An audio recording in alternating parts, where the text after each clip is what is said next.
Bueno, vamos a arrancar. Arrancamos con esta clase, ya están entrando en la segunda parte del cuatrimestre con este tema, ¿sí?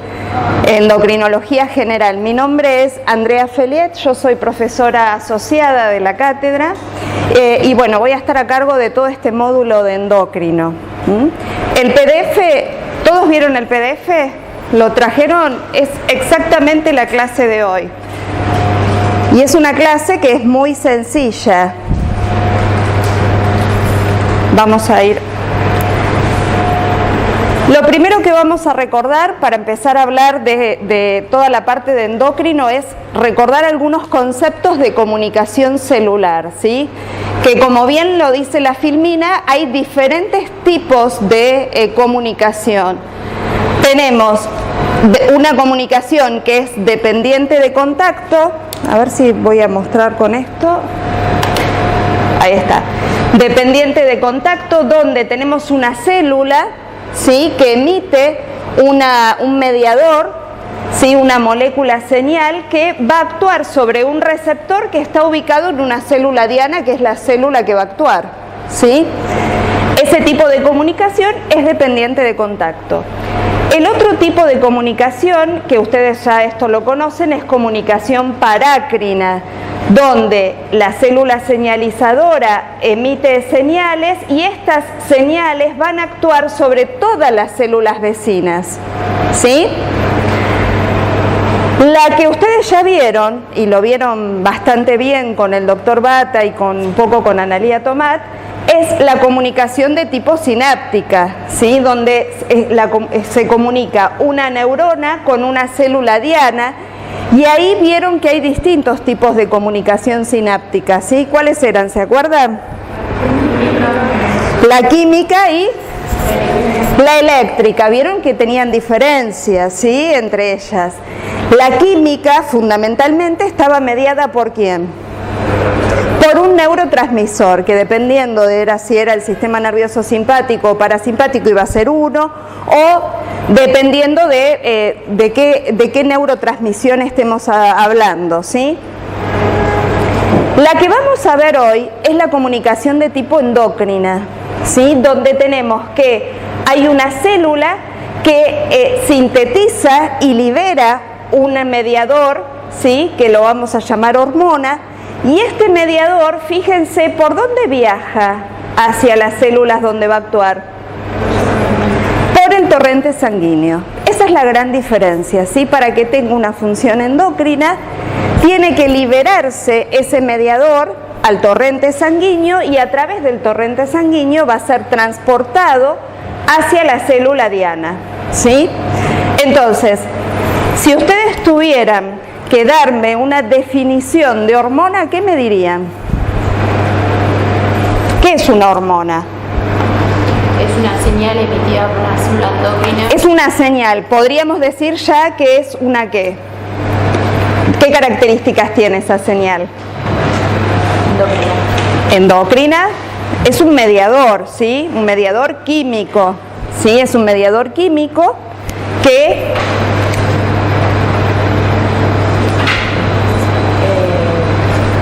viaja a través del torrente. ¿Es sintetizado por quién? Por una célula endocrina. Por una célula endocrina.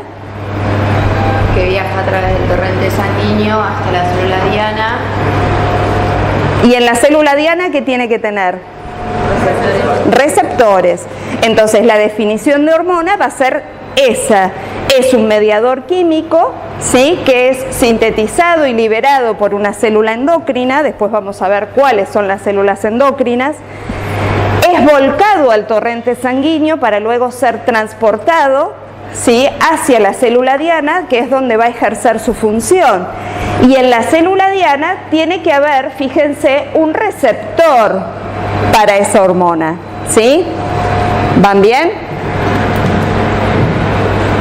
Entonces, acá tienen un gráfico que me pareció muy lindo de los tipos de comunicación. Tenemos la comunicación hormonal, que es la que acabamos de ver, donde tenemos la célula endocrina, que fíjense qué característica tienen estas células endocrinas. ¿Qué hay acá adentro?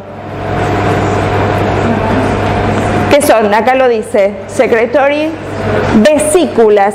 En general, la célula endocrina sintetiza la hormona y puede almacenarla dentro de vesículas, en gránulos secretorios, ¿sí?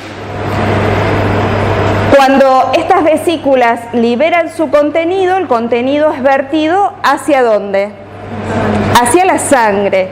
Y por circulación sanguínea es transportado a la célula diana donde va a ejercer su función. Esta comunicación es hormonal, ¿sí? Después ustedes vieron el tipo de comunicación nerviosa, que era donde ustedes tenían la neurona, que la neurona tiene un soma, ¿sí? ¿Lo ven? Y tiene un axón y el terminal axónico. El terminal axónico es el que libera ¿qué cosa? Los neurotransmisores, que los neurotransmisores son liberados al espacio sináptico y que luego actúan sobre receptores ubicados en la membrana de la célula postsináptica, ¿sí? Esta comunicación es nerviosa, puramente nerviosa. Pero fíjense que hay un tipo de comunicación que se llama neurohormonal, donde el neurotransmisor liberado por el terminal nervioso es volcado al torrente sanguíneo, ¿sí? El cual lo transporta hacia la célula diana. ¿Ven la diferencia? ¿Sí? Y es un tipo de comunicación neurohormonal.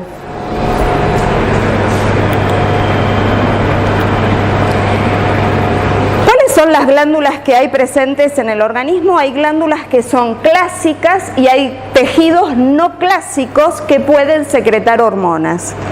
Dentro de las glándulas endocrinas clásicas, este dibujo tiene casi todas. Fíjense, tenemos por excelencia el hipotálamo, ¿sí? Que después vamos a ver qué es lo que libera, la hipófisis, las glándulas paratiroides, la tiroides, suprarrenales, páncreas, ovarios y en el caso del hombre los testículos. Esas son las glándulas clásicas, ¿sí? Después vamos a ver qué es lo que sintetiza cada una. Hay tejidos no clásicos que también liberan hormonas, ¿sí? ¿Cuáles son estos tejidos no clásicos? Tenemos el hígado, el riñón, el corazón, el tejido adiposo, las células inmunocompetentes activadas, el endotelio, ¿sí? Van a tener un teórico de endotelio. Si hablamos de hipotálamo, el hipotálamo libera lo que se denomina factores hipotalámicos, ¿sí? Son factores hipotalámicos que muchos estimulan la liberación de las hormonas que secreta la hipófisis, pero hay algunos que inhiben la secreción de la hipófisis. Después vamos a ver cuáles. Tenemos la hipófisis, que la vamos a dividir en dos lóbulos, el lóbulo anterior y el lóbulo posterior. El anterior sintetiza TSH, tirotrofina, ¿sí? Todo lo que termina en SH, ven que la terminación es SH, quiere decir hormona estimulante, está en inglés, hormone stimulation, ¿sí? Entonces, esta es la hormona estimulante de la tirotrofina, ¿sí? La FSH es la hormona folículo estimulante. ACTH es la hormona, la adrenocorticotrofina, que es la hormona estimulante de adrenocorticoides. MSH es la hormona estimulante de los melanocitos, la hormona de crecimiento, y prolactina. A nivel de la neurohipófisis se libera oxitocina y ADH, la ADH es la hormona antidiurética o vasopresina, es lo mismo, ¿sí? La glándula tiroides libera T3, triiodotironina y tetraiodotiroxina, que es la tiroxina, la 4. Calcitonina, la paratiroides libera paratormona, páncreas, insulina glucagón. Después tenemos la médula suprarrenal, que libera noradrenalina y adrenalina. Sí, en general la médula es todas las catecolaminas. Las catecolaminas tenemos dopamina, adrenalina y noradrenalina. El riñón, que es dijimos la no clásica, libera renina, y también vamos a ver que en riñón se produce la activación de la vitamina D.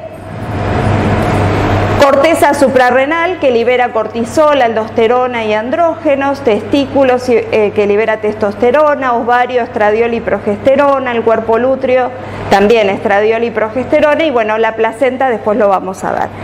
Cada una de estas, ustedes a partir de hoy van a empezar a verla en todos los seminarios, ¿sí? No se preocupen por esto. ¿Está? Ustedes ahora tienen todas las glándulas endocrinas clásicas todas juntas, pero van a empezar a ver una por una en cada uno de los seminarios. ¿Qué funciones tiene el sistema endocrino? Como bien dice el cuadro, tiene muchísimas funciones. Van a ver cuando vean metabolismo, ¿sí?, que interviene en la utilización y en el almacenamiento de energía, ¿sí? Van a ver la función que tiene insulina, glucagón, el cortisol, el neuropéptido I. Cuando veamos funciones reproductoras, van a ver todas las funciones que tienen las hormonas en regular la reproducción, ¿sí? Vamos a ver la luteinizante, la folículo estimulante, la prolactina. Ya la semana que viene van a empezar a ver el crecimiento y desarrollo, porque vamos a ver hormona de crecimiento, hormonas tiroideas, insulina, qué función tienen los esteroides sexuales en el crecimiento. Y como bien dice acá, la constancia del medio interno, la homeostasis, ¿sí? Hay un montón de hormonas que, por ejemplo, la ADH, la aldosterona, que están relacionadas con la homeostasis hidroelectrolítica. La paratormona y la calcitonina relacionada con la hemostasis de la calcemia, ¿sí? El péptido natriurético auricular. Y después vamos a ver la respuesta adaptativa al estrés, que también lo van a ver en un teórico especial, ¿sí? Vamos a ver que participan el cortisol, las catecolaminas, aunque también están los glucocorticoides como el ADH y la aldosterona. ¿Cómo se las clasifica? Es decir, que de acuerdo a esto, ¿son importantes las hormonas o no? ¿Qué les parece? Sí, regulan casi todas las funciones que tiene el organismo, ¿sí? Todas. Y las podemos clasificar a las hormonas de acuerdo a su estructura química. Es una de las clasificaciones que vamos a ver.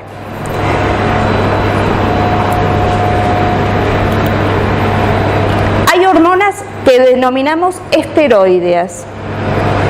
¿Cuáles son las hormonas esteroideas? Son aquellas que se sintetizan a partir del colesterol. Fíjense, el precursor es el colesterol. ¿Lo ven?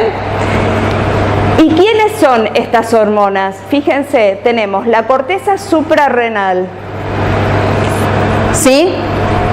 Por un lado. Por otro lado tenemos el cuerpo amarillo, el ovario. Acá tenemos el testículo. ¿Qué les parece? ¿Cuáles son? Fíjense, el colesterol se transforma en un precursor que es la pregnenolona y esta da origen a la progesterona, ¿sí? Que la progesterona en las glándulas suprarrenales, sobre todo en la corteza suprarrenal, sí se transforma en cortisol, ¿sí? El cortisol, anótenlo, es el glucocorticoide por excelencia, ¿sí? Y va a ser sintetizado en la corteza suprarrenal. La glándula suprarrenal,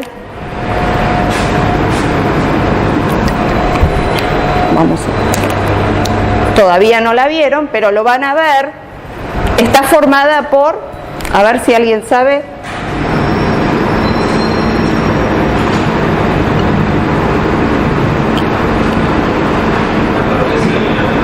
Exacto, una corteza, que esa corteza tiene 3 fases, después lo vamos a ver. ¿Pero qué sintetiza la corteza?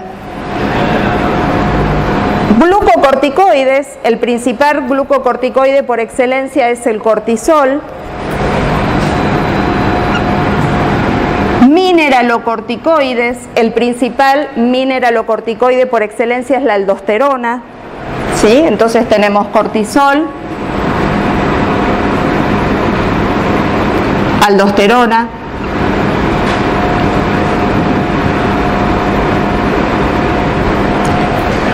y hay una parte que sintetiza andrógenos.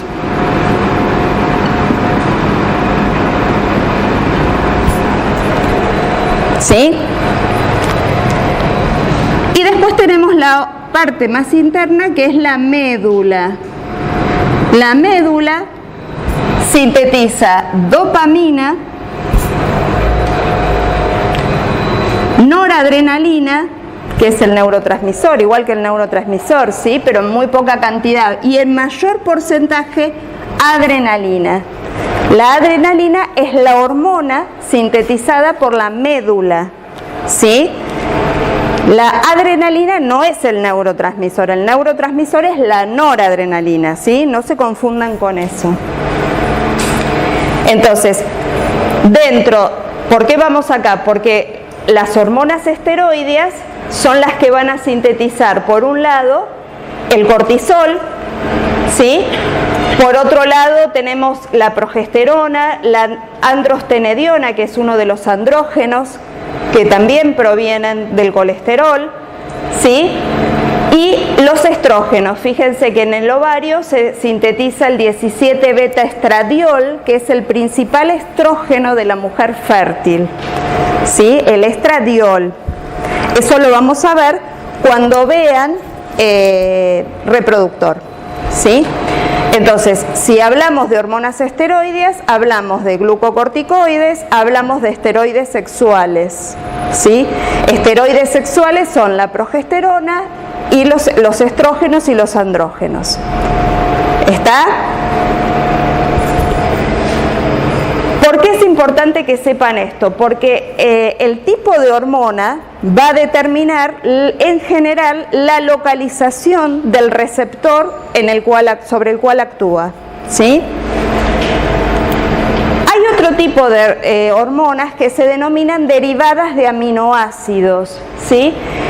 En general hablamos del aminoácido tirosina, ¿sí?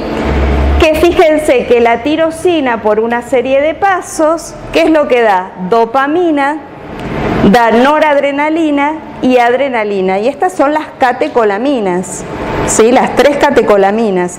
O sea que en la médula suprarrenal las hormonas son todas derivadas de aminoácidos, ¿sí? Pero también, cuando veamos tiroides, van a ver que la síntesis de hormonas tiroideas, ¿cuáles son las hormonas tiroideas?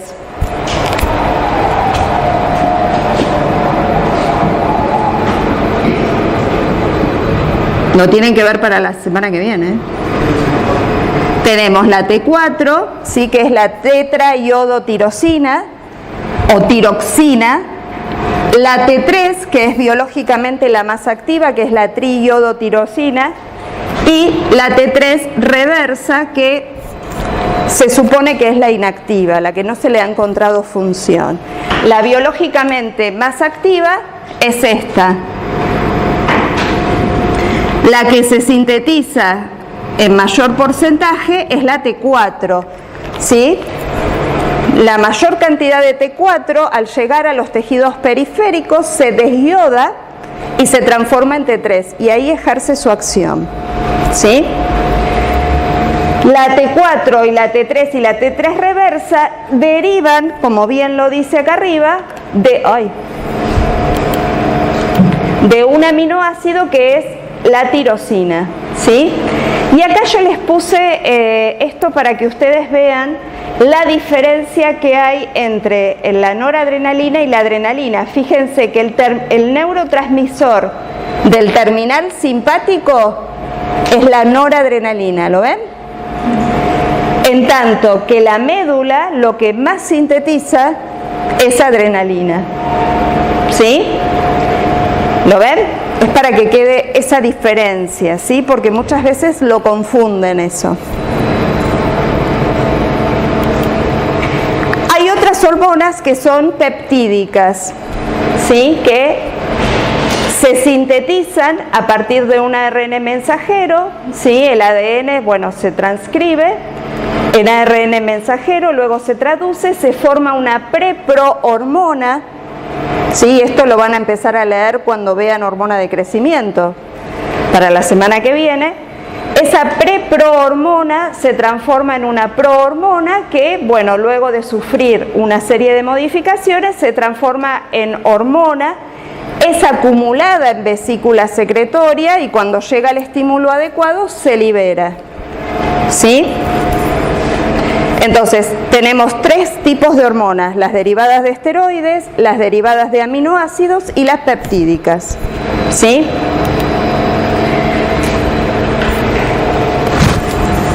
Vamos a empezar a hablar para qué nos sirve saber esto, ¿no? Van a ver que en general cuando uno sabe la estructura química, sabemos el mecanismo de señalización o el mecanismo molecular que podría estar involucrado en la acción de esa hormona, ¿sí? Esto es simplemente para que ustedes vean que hay mecanismos de acción hormonales que pueden ser distintas, ¿sí? La hormona que es liberada, fíjense acá arriba, por la célula endocrina, viaja por el torrente circulatorio y puede actuar en una célula que está lejana a donde ella se liberó, ¿sí? Pero no solo actúa en la célula lejana, sino puede actuar de forma parácrina, es decir, en células vecinas, ¿sí? Autócrina, puede actuar sobre su misma célula, ¿sí? O intracrina cuando ni siquiera se liberó, ¿sí? Esto se los puse para que ustedes vean, cuando empiezan a leer, van a ver que todo este vocabulario comienza a aparecer. Entonces uno dice, ¿qué es esto? Pero si es la hormona que debería viajar por el torrente circulatorio, ¿sí? Son mecanismos de acción hormonales. Puede actuar muy lejos, puede actuar cerquita apenas se libera, al ladito, o puede ni siquiera ser liberada, ¿sí? Cuando hablamos de hormonas, lo que ustedes tienen que tener en cuenta, y sobre todo aquellos que vayan a determinar las hormonas, ¿sí? Los bioquímicos, ¿en qué horario vamos a obtener la muestra de sangre? Porque todas las hormonas presentan ritmos de secreción. Y eso muchas veces ustedes se olvidan de estudiarlos, ¿sí? Con lo cual, acá ya les digo, tienen que estudiar los ritmos de secreción, es sumamente importante. ¿Y qué es el ritmo de secreción? Hay distintos tipos de ritmos, fíjense, yo les puse un ritmo ultradiano, un ritmo circadiano y un ritmo infradiano. Y fíjense las diferencias. El ritmo circadiano, fíjense que, ¿qué es lo que tienen estas secreciones? ¿Qué son estos? Picos, es decir, que cada tanto de minutos a horas aparece un pico de secreción, ¿sí? Esto es típico, de secreción se llama pulsátil, ¿sí? Es típico del cortisol, es típico de la hormona de crecimiento. No es lo mismo que yo mida la hormona acá arriba que la mida acá abajo, ¿sí? Entonces yo tengo que saber si esa secreción tiene un ritmo ultradiano o no, ¿sí?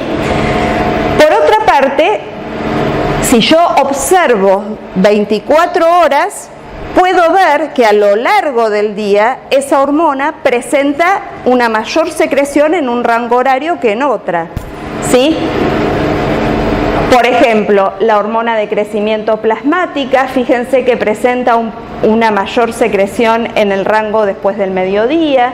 Van a ver que la hormona de crecimiento, sobre todo la secreción es máxima durante la fase del sueño profundo, ¿sí?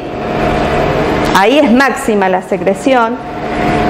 Fíjense la ACTH plasmática, ¿sí? La ACTH plasmática presenta digamos, durante la etapa del sueño y la mañana siguiente comienza a elevarse la ACTH. Lo mismo que el cortisol, ¿sí? El cortisol en las primeras horas de la mañana está elevado, ¿sí? Lo mismo que la melatonina plasmática. Uno tiene que saber si presenta no solamente una secreción de pulsátil ultradiana, sino también circadiana, si a lo largo del día varía, ¿sí? Y también hay hormonas que cambian, tienen un ritmo de secreción mayor a 24 horas. Es típico de la FSH, la LH y el estradiol. Y esto, ¿por qué les parece, sobre todo las mujeres, por qué les parece que va a estar regulado? Por el ciclo sexual femenino, por la fase en la cual se encuentre la mujer en esa etapa, ¿sí? Fíjense que en general en la fase preovulatoria tenemos un pico de LH y FSH que coincide con el pico de estradiol, ¿sí? Sí. ¿Quién la que no te veo?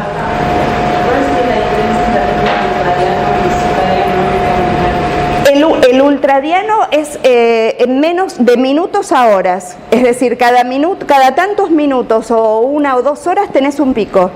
En cambio, el circadiano es a lo largo de las 24 horas. Una hormona puede tener ritmo circadiano, pero a su vez también puede tener ritmo ultradiano. Por ejemplo, el ejemplo típico es la hormona de crecimiento. La hormona de crecimiento es máxima durante el sueño profundo, ¿sí? Alcanza su secreción máxima, pero su secreción es pulsátil. Tenemos picos creo que son 3 horas, tenemos picos, ¿sí? O sea que una hormona puede tener los dos tipos de secreción. Y lo mismo, fíjense, cuando veamos ciclo sexual vamos a ver que varía de acuerdo a los días del ciclo, pero también esto varía en función de la edad. Entonces, como tienen acá, fíjense, no es lo mismo la gestación, lactancia, infancia que ya en la edad adulta o la senescencia. ¿Ven? Entonces, estas hormonas como la FSH y la LH tienen un ritmo de secreción infradiano, pero también varían con la edad. ¿Está?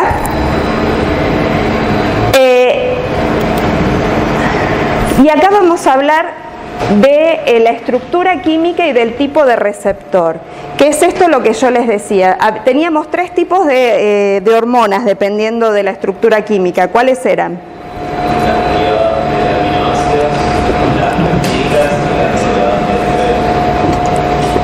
Genial. Entonces, fíjense, las peptídicas. Las peptídicas, en general, actúan sobre un receptor que está ubicado en la membrana.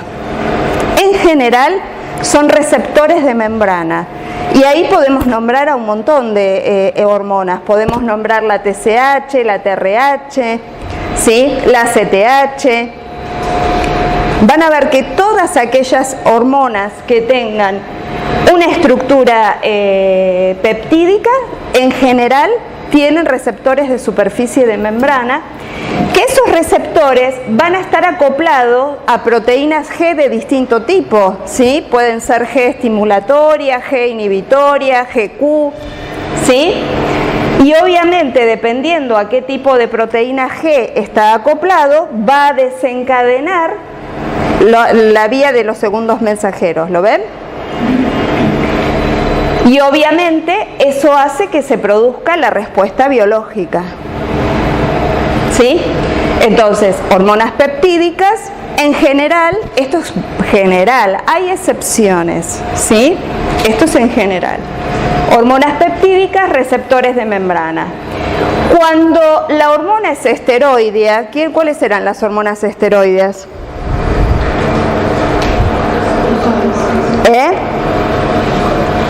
El cortisol,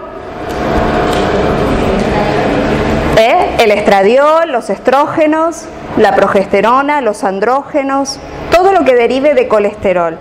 En general, fíjense dónde está ubicado el receptor. Intracelular, pero ¿dónde de la célula? En el citoplasma. En general es citoplasmático, ¿sí?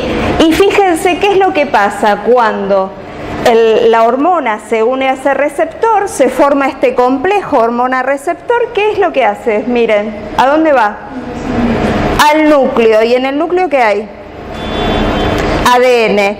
Y por lo tanto, ¿qué es lo que va a hacer? Regula o modula o modifica la transcripción de determinados genes. ¿Sí? ¿Está? Entonces, hormonas esteroideas, en general, receptores citoplasmáticos. Y el mecanismo de acción es translocarse a núcleo para modificar la transcripción de determinados genes.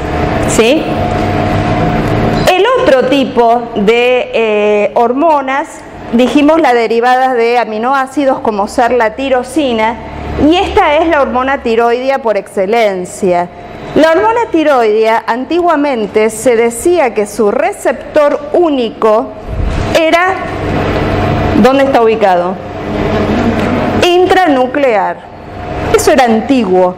Hoy ya se sabe que para hormonas tiroideas hay receptores en membrana, hay receptores mitocondriales, en el citoplasma, ¿sí? Esto como que quedó medio obsoleto ya en los libros, pero es así. Los principales son los nucleares, pero todas las organelas tienen receptores a hormonas tiroideas. ¿Está? Y acá tenemos, yo intenté hacer un resumen de los segundos mensajeros que están involucrados en las diferentes acciones. No para que se lo aprendan de memoria, sino para que vayan empezando a familiarizarse. ¿Sí? Habíamos hablado, fíjense, si la hormona, dijimos, era una hormona peptídica, ¿qué pasaba? Su receptor era de membrana, y en general el receptor de membrana, ¿qué pasaba? Está acoplado ¿a quién? A una proteína G, que en este caso es la estimulatoria, ¿sí? Que hace que el ATP se transforme en AMP cíclico.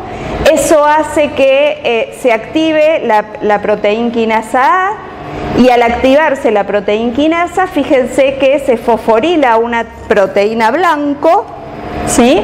Y eso origina la respuesta celular. ¿Sí? ¿Quiénes actúan a través de algunas hormonas que utilizan el sistema de segundo mensajero adenilato ciclasa AMP cíclico? Bueno, acá tienen algunas de las hormonas. Fíjense que en general FSH, TSH, CRH, LH, la parotormona son peptídicas. ¿Sí? Son peptídicas. ¿Está? Entonces ustedes ya saben, si son peptídicas, receptor de membrana acoplado a una proteína G. Puede pasar que no esté acoplado a la proteína G estimulatoria, sino puede pasar que esté acoplado a otra proteína G que hace que se active la fosfolipasa C. ¿Sí? Entonces, esta vía de segundos mensajeros, en el cual el inositol bifosfato es transformado en inositol trifosfato y diacilglicerol, ¿sí? Hace que se ejerza la respuesta celular, hace que la proteína quinasa se active, y al activarse la proteína quinasa se fosforila una proteína blanco y es la respuesta celular. ¿Quiénes actúan a través de este mensajero de fosfolipasa C? Fíjense, hormona peptídica, receptor acoplado a la proteína, ¿ven? Tenemos angiotensina 2, catecolaminas, la hormona liberadora de gonadotrofinas, la hormona de crecimiento, liberadora de crecimiento, etcétera, etcétera. Yo acá les puse algunos de los ejemplos, ¿sí? Entonces tienen que ver que dependiendo qué proteína G va a estar activada, va a ser la vía de señalización involucrada. ¿Está? ¿Queda claro eso? Hay otro mecanismo que es el de apertura de canales de calcio, donde pueden ser que la propia despolarización de la membrana, y esto ¿dónde lo vieron? ¿En qué seminario? Apertura de canales de calcio por despolarización. ¿En qué músculo?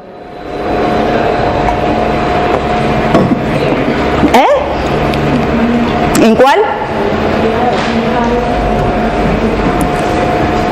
¿En qué músculo cuando se despolariza se abre el canal de calcio y entra el calcio? En el cardíaco. ¿Y qué más? ¿Solo en el cardíaco? En el marcapaso. ¿Y qué más? Díganlo sin miedo. Ojo, la célula marcapaso es un músculo cardíaco, ¿no? En el liso, ¿sí? Que, ¿se acuerdan que en el liso, el acoplamiento excitocontráctil, había dos tipos de acoplamiento? Uno que era electromecánico y el fármaco-mecánico. Acá estamos hablando si es despolarización de la membrana, del electromecánico. Si es interacción hormona-receptor, fármaco-mecánico, ¿sí? Acuérdense de eso. Lo importante, después vamos a repasen por qué en el músculo esquelético y en el músculo cardíaco varía la dependencia al calcio para la contracción, ¿no? Eso repásenlo. En ambos, la apertura de canales de calcio hace que aumente el calcio citosólico. En el caso del músculo liso, ¿sí?, se une a la calmodulina. En el caso de los estriados, ¿se une a quién? ¿A quién se une el calcio en el estriado? ¿Esquelético o cardíaco? ¿A quién? A la troponina C, díganlo con seguridad. Sí, se une a la troponina C para que al unirse se modifica su forma conformacional, haciendo que los sitios activos de la actina queden libres y puede interactuar actina-miosina, ¿sí? En este caso hablamos de calmodulina, entonces hablamos de músculo liso, ¿está? El aumento de calcio-calmodulina de este complejo hace que se inhiba o se activen algunas proteinquinasas y por lo tanto hay respuesta celular, ¿sí? Esos son algunos de los mecanismos de acción. ¿Está? ¿Voy bien con el tiempo? Más.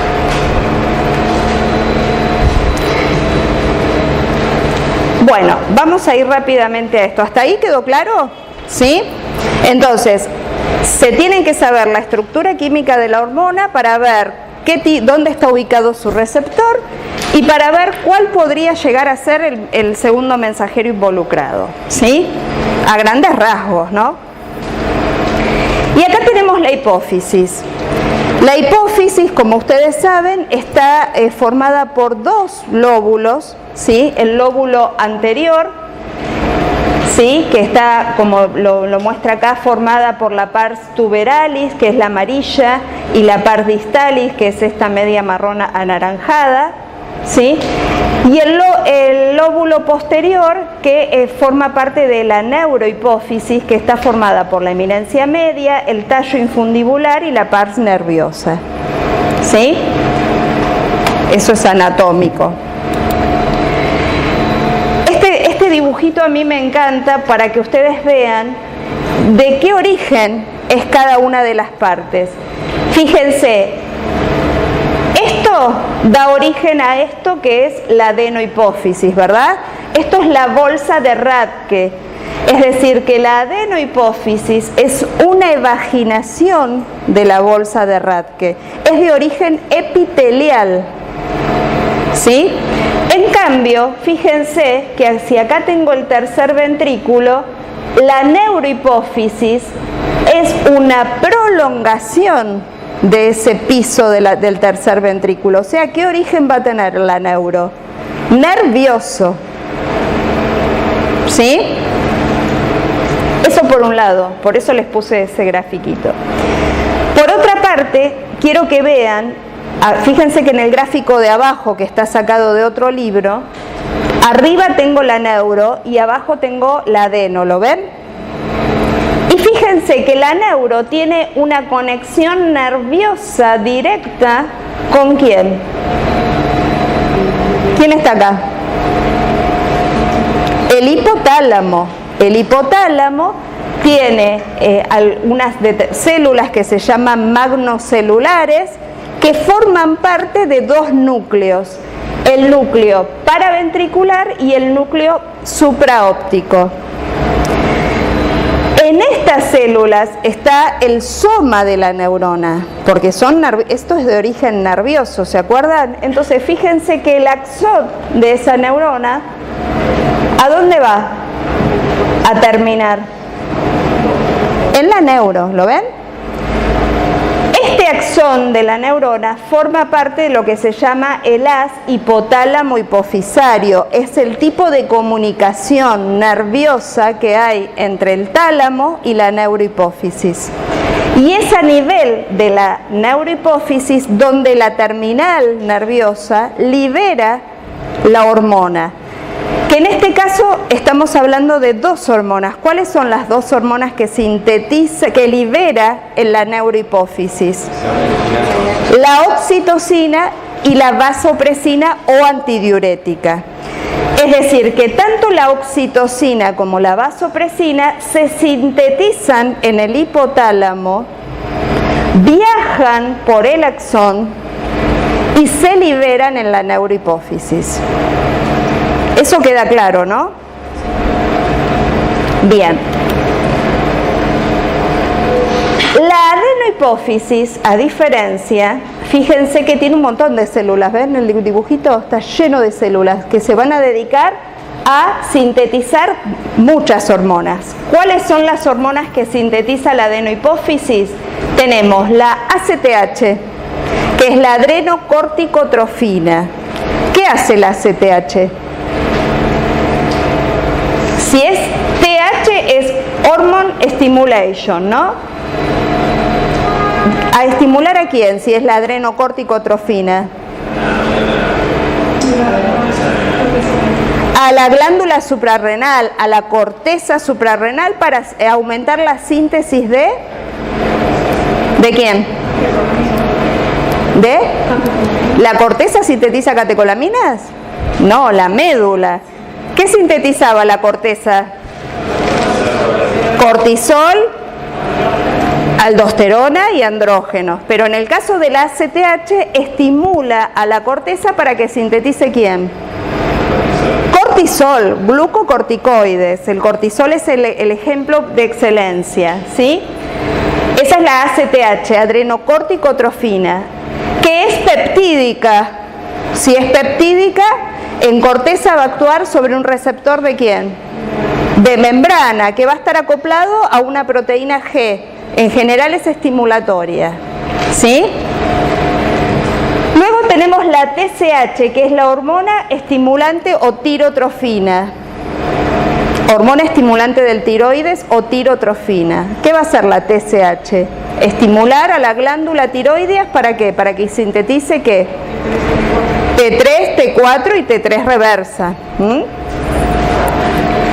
Luego tenemos la hormona de crecimiento, que la hormona de crecimiento, lo van a ver, actúa sobre el hígado fundamentalmente, estimulando la producción de unas proteínas que se llaman somatomedinas o factor insulina-like de tipo 1, ¿sí?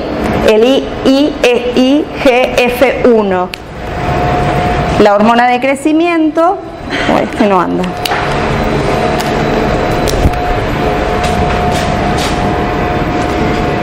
Estimula el IGF de tipo 1 o somatomedina C, que es el factor de crecimiento insulina-like.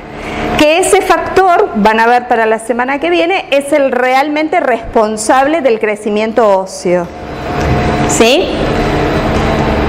Luego sintetiza FSH, que es la folículo estimulante, LH, que es la luteinizante, ¿sí? Que FSH y LH van a actuar sobre las gónadas, ya sea femeninas o masculinas, para producir estrógenos y andrógenos, ¿sí?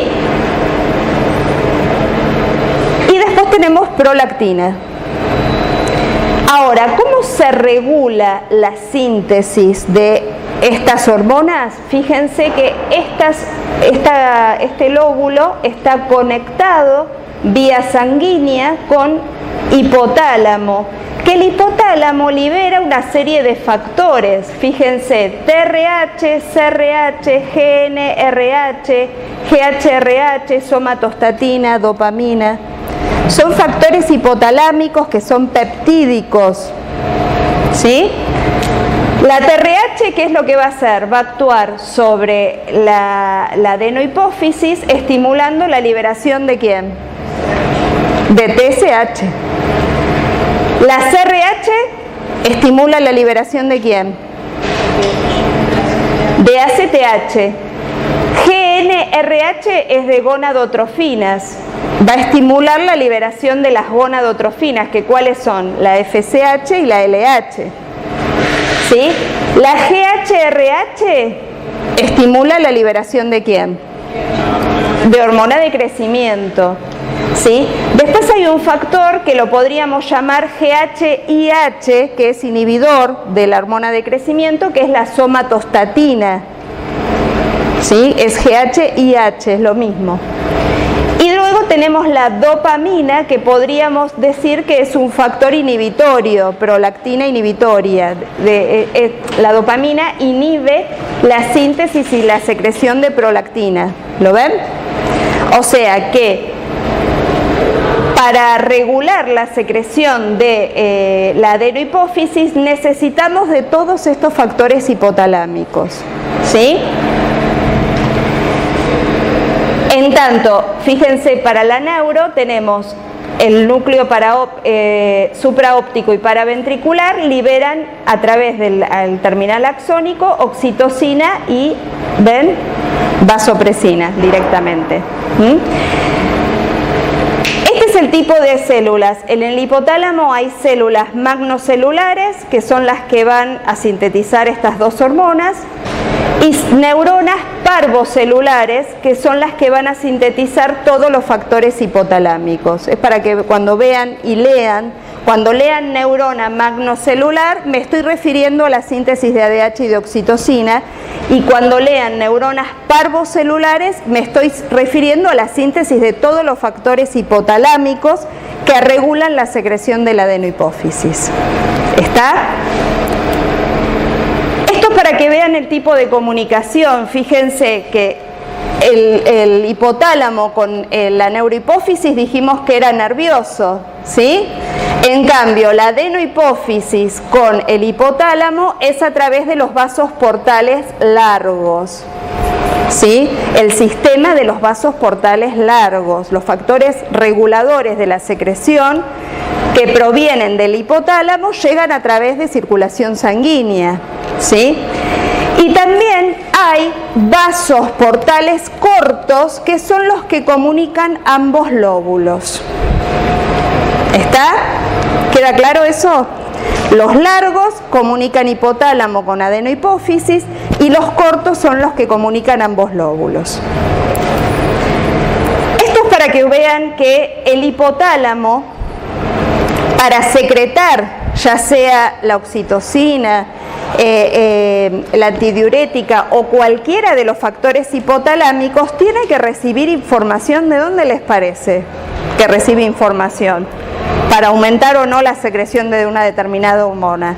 De diferentes lugares del sistema nervioso, ¿sí? Fíjense, pueden venir de la neocorteza, del sistema límbico, del hipocampo, ¿sí? Información que proviene del tronco, ¿sí? Es decir, que el hipotálamo, cuando uno les pregunta en los exámenes, ¿qué función tiene el hipotálamo? He hecho esa pregunta varias veces. Tiene muchísimas funciones. A ver, esta es una, es la de recibir toda la información de la periferia, ¿sí? Para poder modificar la concentración de hormonas. ¿Está?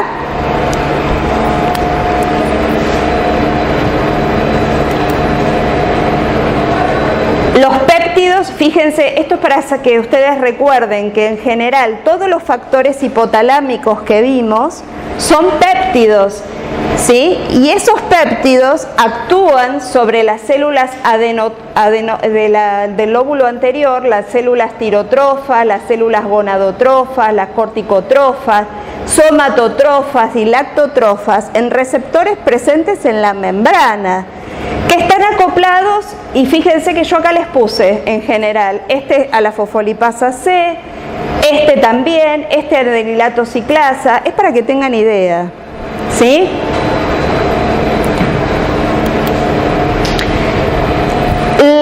Las hormonas proteicas, la forma que tienen de metabolizarse, en general ocurre lo que es finaliza la acción hormonal porque ocurre una internalización de lo que es el complejo hormona-receptor, ¿sí? O bien en el hígado son degradadas, son fraccionadas y degradadas por peptidasas. Eso son las hormonas proteicas. Los esteroides en general son eliminados, ¿por qué? Porque en el hígado se pueden conjugar y luego se pueden excretar en la orina y en la bilis, ¿sí? A nivel celular pueden ser convertidos en otros esteroides y esos a grandes rasgos, y tienen diferentes vidas medias. Yo se los puse a grandes rasgos acá. Las hipotalámicas, que son las peptídicas, la vida media es de minutos, ¿sí? En los esteroides de 20 a 100 minutos pueden ir, y la T4, por ejemplo, es aproximadamente 7 días, la T3 es un día, ¿sí? Eso sépanse las vidas medias. Una pregunta, ¿todas las hormonas hipotalámicas son peptídicas? La mayoría sí.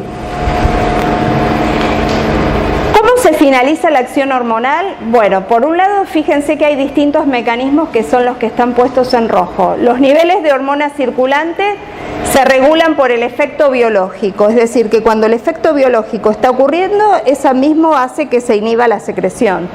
Por ejemplo, si la glucemia aumenta la secreción de insulina, porque justamente la insulina, una de las funciones que tiene es favorecer la captación de glucosa por los tejidos, ¿verdad?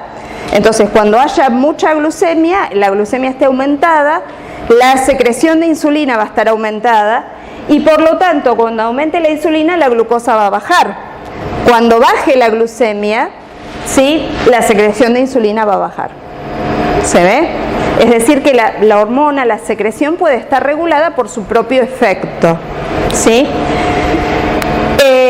Hay algunas proteínas de membrana que tienen actividad tirosinfosfatasa, que inactivan al receptor de fosforilándolo. Puede ocurrir desensibilización del receptor o puede ser que se degrade. Esos son mecanismos en el cual se finaliza la acción. Y esto es lo que yo quiero que veamos rápidamente antes de finalizar la clase, que en general la forma básica de regular la secreción de una glándula es por retroalimentación, ¿sí? Fíjense, ustedes tienen la glándula 1, ¿sí?, que libera una hormona que actúa sobre la glándula 2, ¿sí? Y esta glándula 2, fíjense qué es lo que hace, inhibe a la glándula 1, ¿sí? Esto se llama retroalimentación negativa o feedback negativo. En este caso es el feedback positivo, ¿lo ven? Ahora, ¿qué es lo que puede pasar? Fíjense, en este caso puede ser un control metabólico, como habíamos visto el ejemplo de insulina, ¿sí?, donde la glándula 1 secreta una determinada hormona, esa hormona tiene una acción metabólica, en este caso es el aumento del calcio, pero podría ser la disminución de la glucemia, ¿sí? Y esa respuesta hace que se inhiba la secreción, ¿sí? Ese es un control metabólico que tiene la glándula, ¿se ve? Puede tener un control hormonal, ¿sí?, dado por otra glándula y por su propia función. Fíjense, la glándula 1 sintetiza la hormona 1, que hace que la glándula 2 forme la hormona 2, que es la que tiene funciones, ¿sí? A su vez, esta hormona 2 inhibe a la glándula 1. ¿Y esto a quién se parece? Glándula 1, glándula 2. A hipotálamo, glándula, efecto, ¿sí? Y también tenemos control nervioso. El ejemplo típico es determinados estímulos hacen que esa neurona libere, ¿sí?, la hormona, por ejemplo, oxitocina. En todas las glándulas que ustedes van a ver, en general se da este tipo de regulación hormonal y en general el feedback es negativo, excepto, anótenlo, excepto el eje eje gonadal en la mujer 36 horas antes de la ovulación. Y ahora eso lo van a entender un poco más. Este mecanismo de retroalimentación, entonces nosotros tenemos el hipotálamo,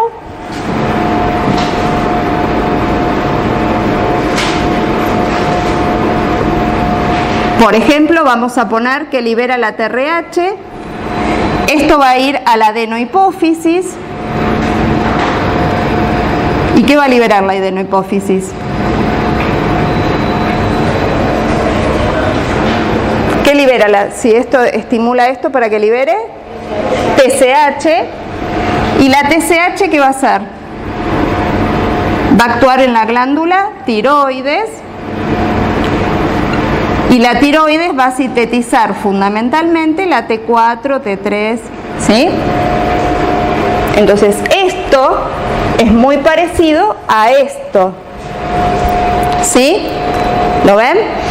Entonces fíjense que los niveles de T3 y de T4 van a inhibir a la síntesis de TRH. Y este es un mecanismo de retroalimentación largo negativo. ¿Lo ven? Pero a su vez, cuando haya mucha TSH, ¿sí?, la cantidad de TSH hace que se inhiba la de TRH. Y esto es un mecanismo de retroalimentación negativo corto. ¿Lo ven? O a su vez, la misma, cuando haya mucha TRH, puede actuar sobre el mismo hipotálamo haciendo que se inhiba. Y esto es el ultracorto. ¿Sí? ¿Me siguieron hasta ahí? Fíjense, acá tenemos los mecanismos de regulación de retroalimentación, donde tenemos la glándula endocrina que libera una hormona. Esta hormona actúa sobre el órgano diana. Ese órgano diana tiene efectos, por ejemplo, modificar la glucemia, y el hecho de que la glucemia se modifique hace que se modifique la secreción de la glándula. Esta era la regulación metabólica, ¿sí? La regulación que vimos recién es donde el hipotálamo libera algún factor. Ese factor es una hormona liberadora que actúa sobre la hipófisis, en este caso provoca la liberación de TSH, y esa hormona TSH actúa sobre una glándula periférica, que en este caso es la glándula tiroides, que va a sintetizar una hormona, en este caso la T4 y la T3. Esta hormona va a actuar sobre los órganos diana, pero además va a regular por retroalimentación negativa su propia secreción. ¿Sí?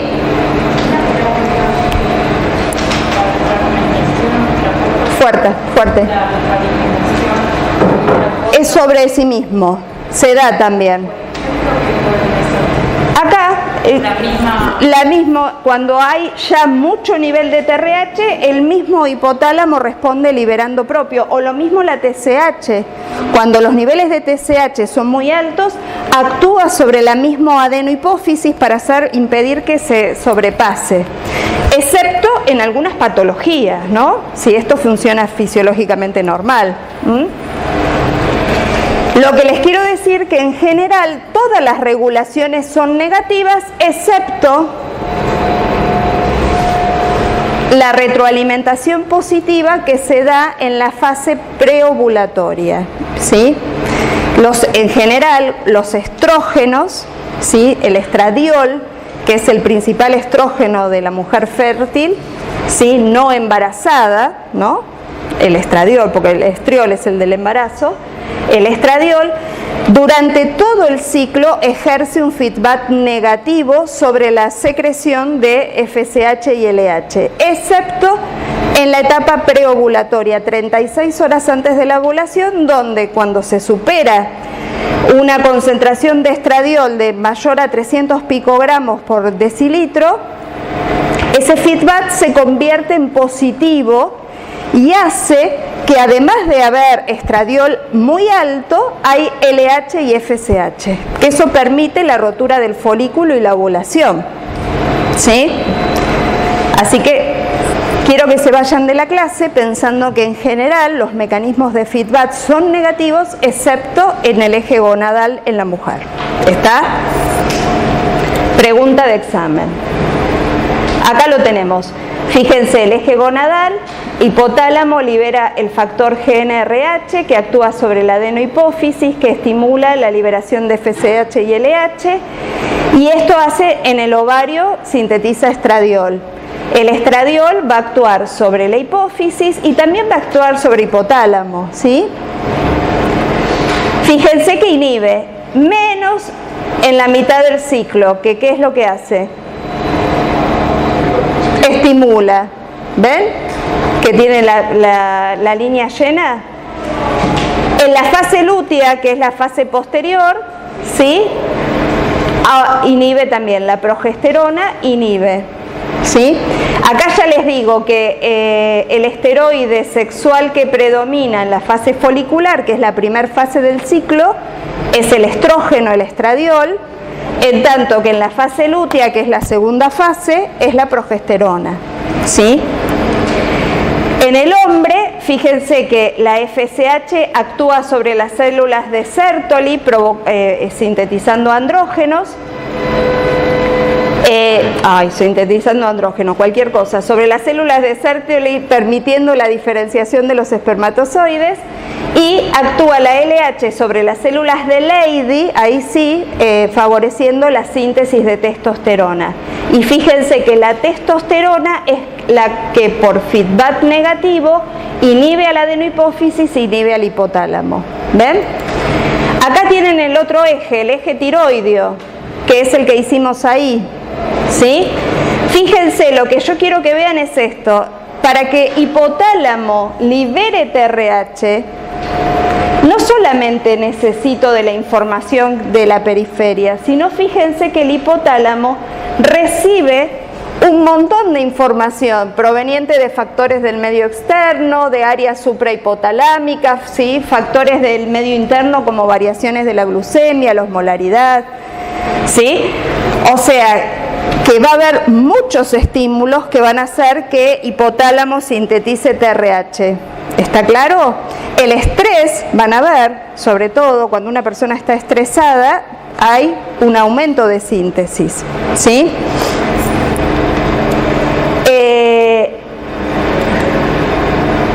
Acá tenemos la prolactina. El hipotálamo teníamos un factor que era la dopamina, era un factor inhibitorio, ¿se acuerdan? Sobre las células lactotropas, que son las que secretan prolactina. Pero fíjense que la prolactina va a actuar, cuando lo veamos reproductor, sobre las glándulas mamarias, ¿sí? La prolactina, para que se sintetice, este factor hipotalámico que es inhibitorio, que era la dopamina, tiene que estar disminuido, ¿verdad? Fíjense que hay un montón de hormonas que regulan la síntesis de prolactina. El estradiol va a actuar, va a inhibir a la liberación de dopamina, pero fíjense que hay factores que directamente pueden actuar sobre las células lactotropas. Acá tenemos la prolactina, que es lo que hace la diferenciación mamaria, la proliferación y ramificación de los conductos, desarrollo de tejido glandular, ¿sí?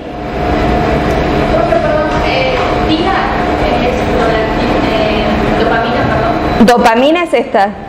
¿Cuál decís? Tida, sí, dopamina. Es dopamina. ¿Sí?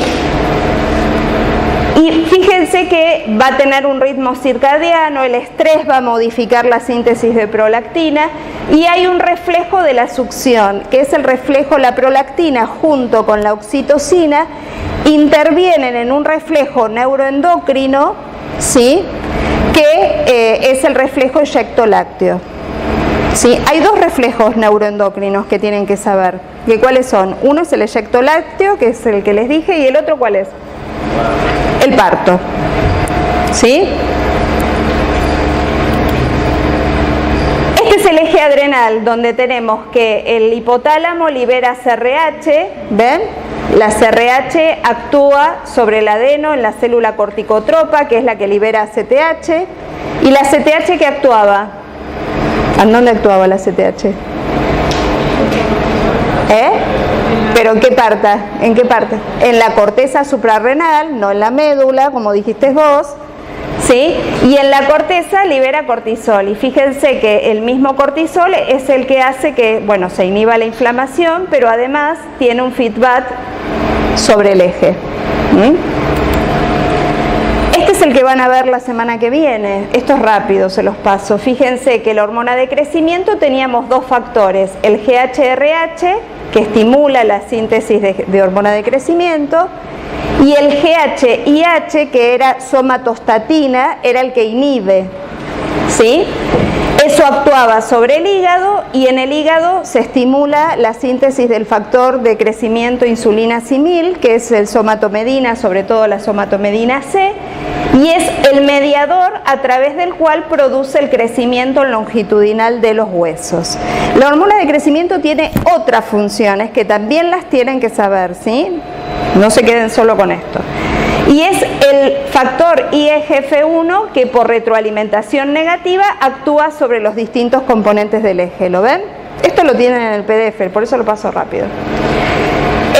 La neurohipófisis, como bien les dije, el transporte, las hormonas se sintetizan en el hipotálamo y se liberan en la neurohipófisis y tiene su regulación nerviosa.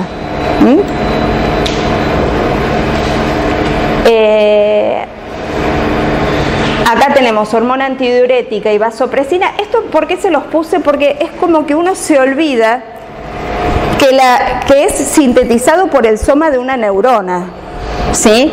Entonces, la neurona, la otra vez pregunté en un final cómo era una célula nerviosa típica, que me hicieran un esquema de una célula nerviosa típica, y parecía que estaba preguntando, no sé, es una neurona. La neurona se caracteriza por tener un soma. Ese soma tiene un montón de pelos, digo yo, que son las ramificaciones, que son las dendritas, que es donde se capta esa información, ¿sí? El soma es donde tiene toda la maquinaria para sintetizar todo lo que es de alto peso molecular, ¿sí? Por eso la gran diferencia con los neurotransmisores de alto peso molecular que les dio Marcelo.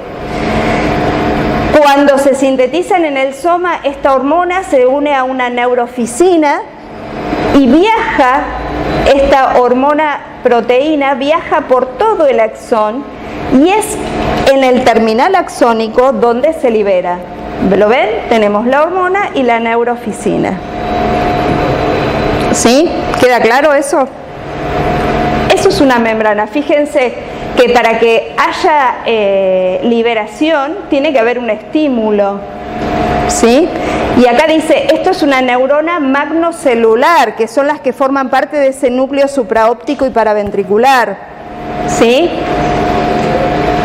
Ese estímulo hace que ocurra todo esto y obviamente se libera por exocitosis, ¿sí?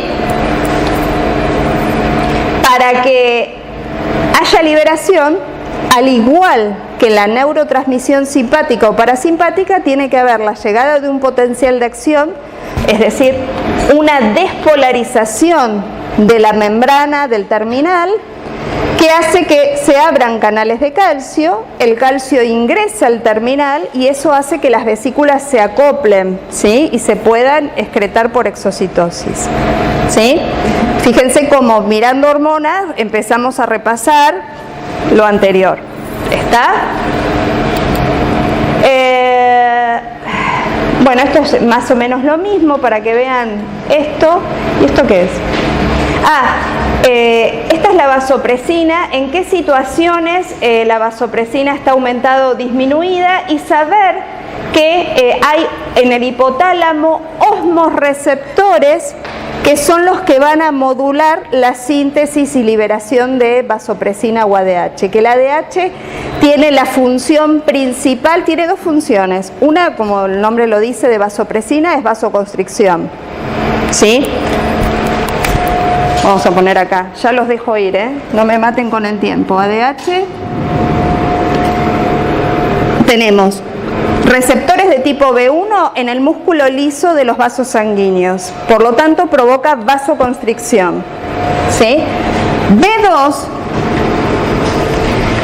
es en la membrana basal del túbulo distal y colector. A ver si lo tengo acá.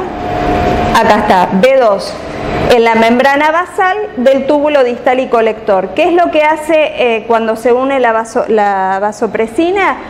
Hace que canales de agua, que se llaman acuaporinas de tipo 2, que están en vesículas, se coloquen en la membrana apical de ese túbulo.